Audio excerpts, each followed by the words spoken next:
Today we will be factoring trinomials in the form of ax squared plus bx plus c, where a is prime.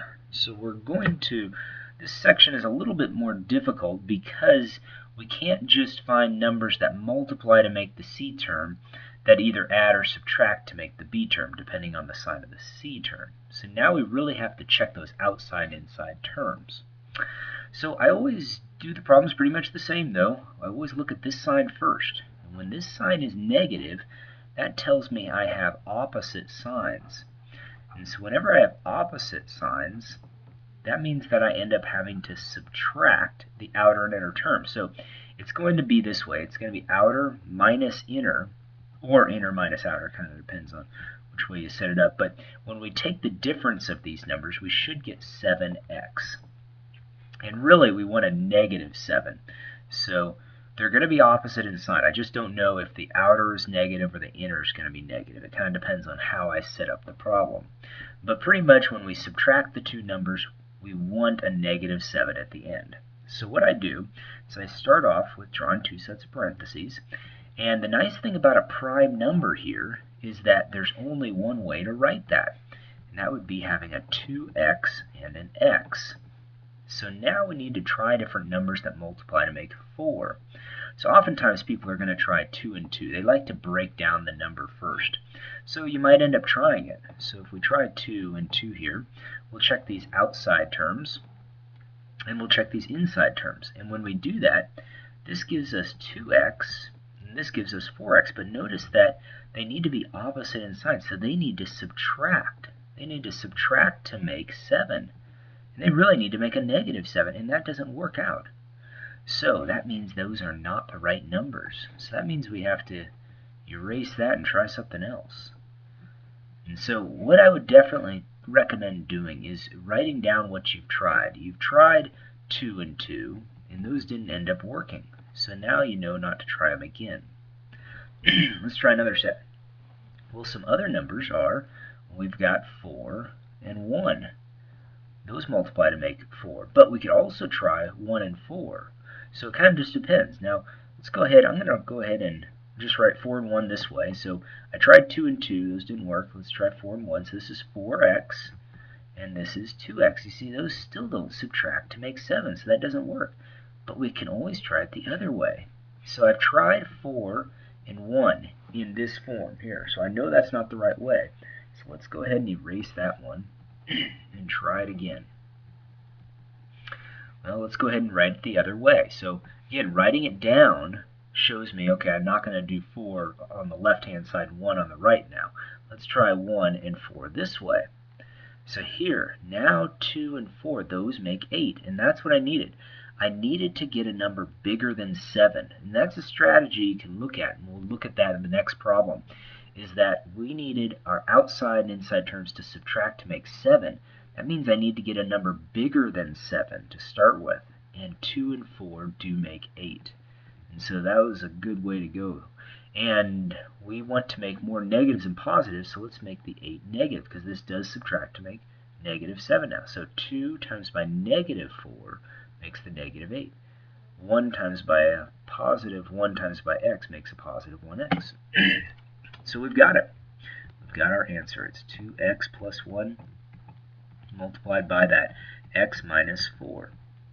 So let's take a look at the next one. Same sort of thing. We've got that negative sign, the last term of this trinomial. That means we have opposite signs.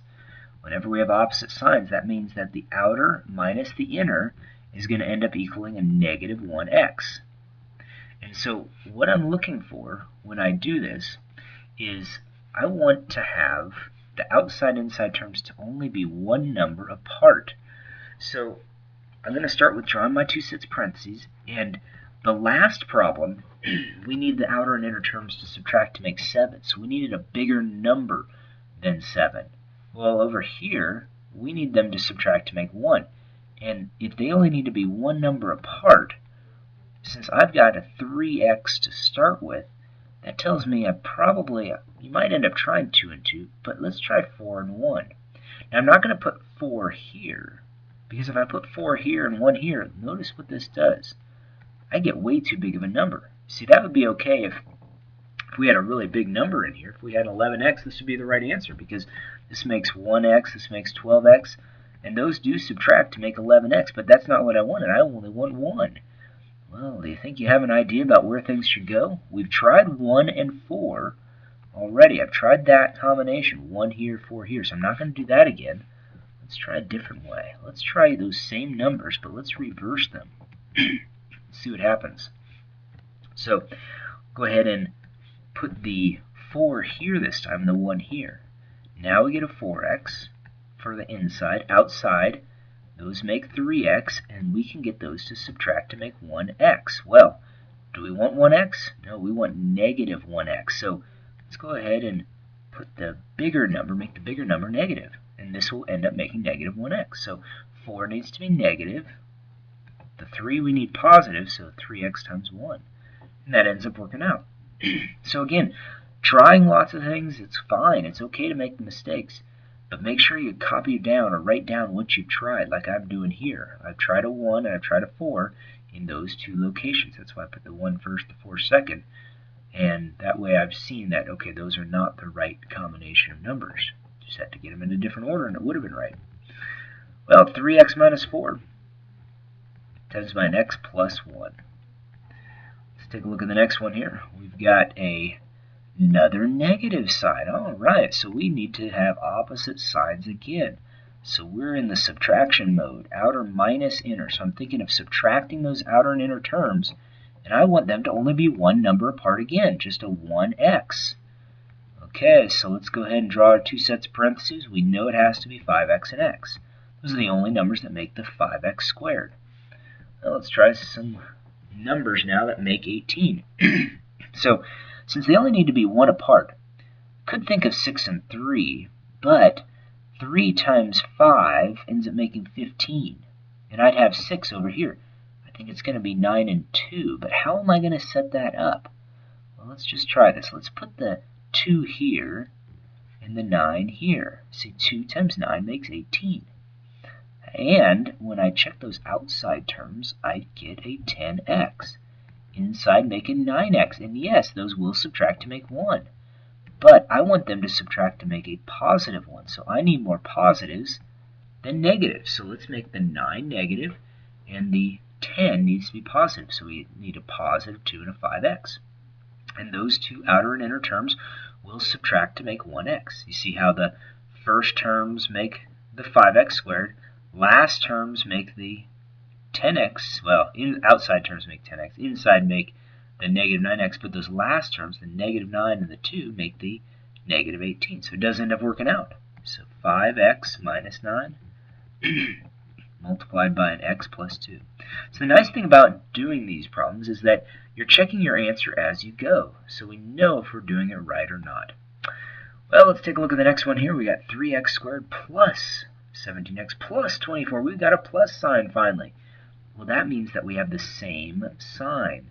So if we have the same sign, we can figure out what that sign is by looking at the outer and inner terms, what they should add to make. And they add to make a positive 17x. So we know both signs need to be positive. We know we have a 3x, we know we have an x, but we also know we have the signs as both positive. So now we need to try different combinations that multiply to make 24. But as we're doing it, we're thinking about those outer and inner terms as we're doing our math. So numbers I'm thinking of are like 4 and 6. See, those multiply to make the 24. But when I check the outside terms and the inside terms, do they add to make 17? Let's check. 6x and 12x. Ooh, we're just one off. Very close. So that means we need to try a different set of numbers. I know it can't be 6 on that one side. So let's write down what we tried. We tried a 6 here and a 4 on this side. We know that's not right. Now I don't want to try 6 here and 4 here because it's going to give me something bigger than 18 or bigger than 17.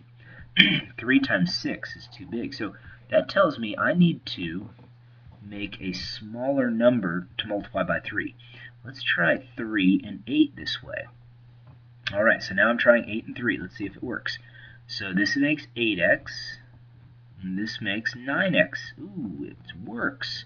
See, when I go ahead and do that addition, I end up with 17x. So it worked. So I tried that first one. I knew it wouldn't be the other order because it would have made something too big, because I had to multiply 3 by 6 if I changed the order of the 6 and the 4s, and I knew that would be too big. So I had to try something smaller to multiply by the 3x, and that ends up working. Let's try the next one. We have the same scenario here. See how we have that plus sign? That tells us that we have the same sign. So let's go ahead and draw our two sets of parentheses. We know we have 5x and x. Those multiply to make 5x squared. So we look at that last digit sign. It's positive. That tells us the outer and inner terms this time are adding to make a negative 31. So that means they both need to be minus. All right, so now we need numbers that multiply to make 6. Now, we want a big number to multiply by 5 to get a number that adds to make 31. So if I try like a 3, you see 2 and 3 right here, this would only add to make 15 there and 2 here. So 2 and 15 only adds to make 17. I need to get the numbers a lot bigger. So we've tried those numbers. We've tried 2 and 3. Let's not try that again. So we crossed it off. We'll try another set. Now, I'm not even going to bother trying the 3 and the 2, because 3 and 2, see, if I put the 2 here and the 3 here, 5 times 2 is even a smaller number. I need to multiply 5 by a bigger number than what I'm doing. So let's go ahead and do this. Let's go ahead and multiply a 6 by 5 and a 1 on the other side by the x. And see, when I do this, this makes a negative 1x. This makes a negative 30x. And you see how now I got 5 multiplied by a bigger number to make a number closer to 31. And it works. Negative 31 is what we get. So we got our answer. 5x minus 1 and a x minus 6. Well, last type here. Now this one, be very careful. One thing we should always look for is common factors. And we have a common factor here.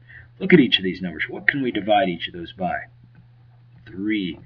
Always look to see if there is a common factor between the terms, because when you do this, it makes the factoring go a lot faster. So we have now x squared minus 7x plus 12. And so from here, just keep that 3 on the outside, put parentheses, two sets of parentheses, x and x, multiply to make x squared. Now, they're the same sign. See, that plus sign right here tells us that we have the same sign, and they need to multiply to make 12, but add to make negative 7. If they add to make a negative, they both have to be negative. And 4 and 3 would be those numbers. See how the outside make a negative 3x, inside make a negative 4x? Those two add to make negative 7x, which is what we have as the middle term. So we've got our answer. 3 multiplied by an x minus 4 multiplied by an x minus 3. Well, those are the problems, similar problems you'll see on tonight's homework. Remember, key things again, look for the last term. Look for that last term, and if that last term is negative, that means we have opposite signs. Outer and inners are subtracting. If it's positive, we get the same sign. Outers and inners are adding. And then you just have to try different combinations. And sometimes you'll get them to work the first time, sometimes you won't. Good luck.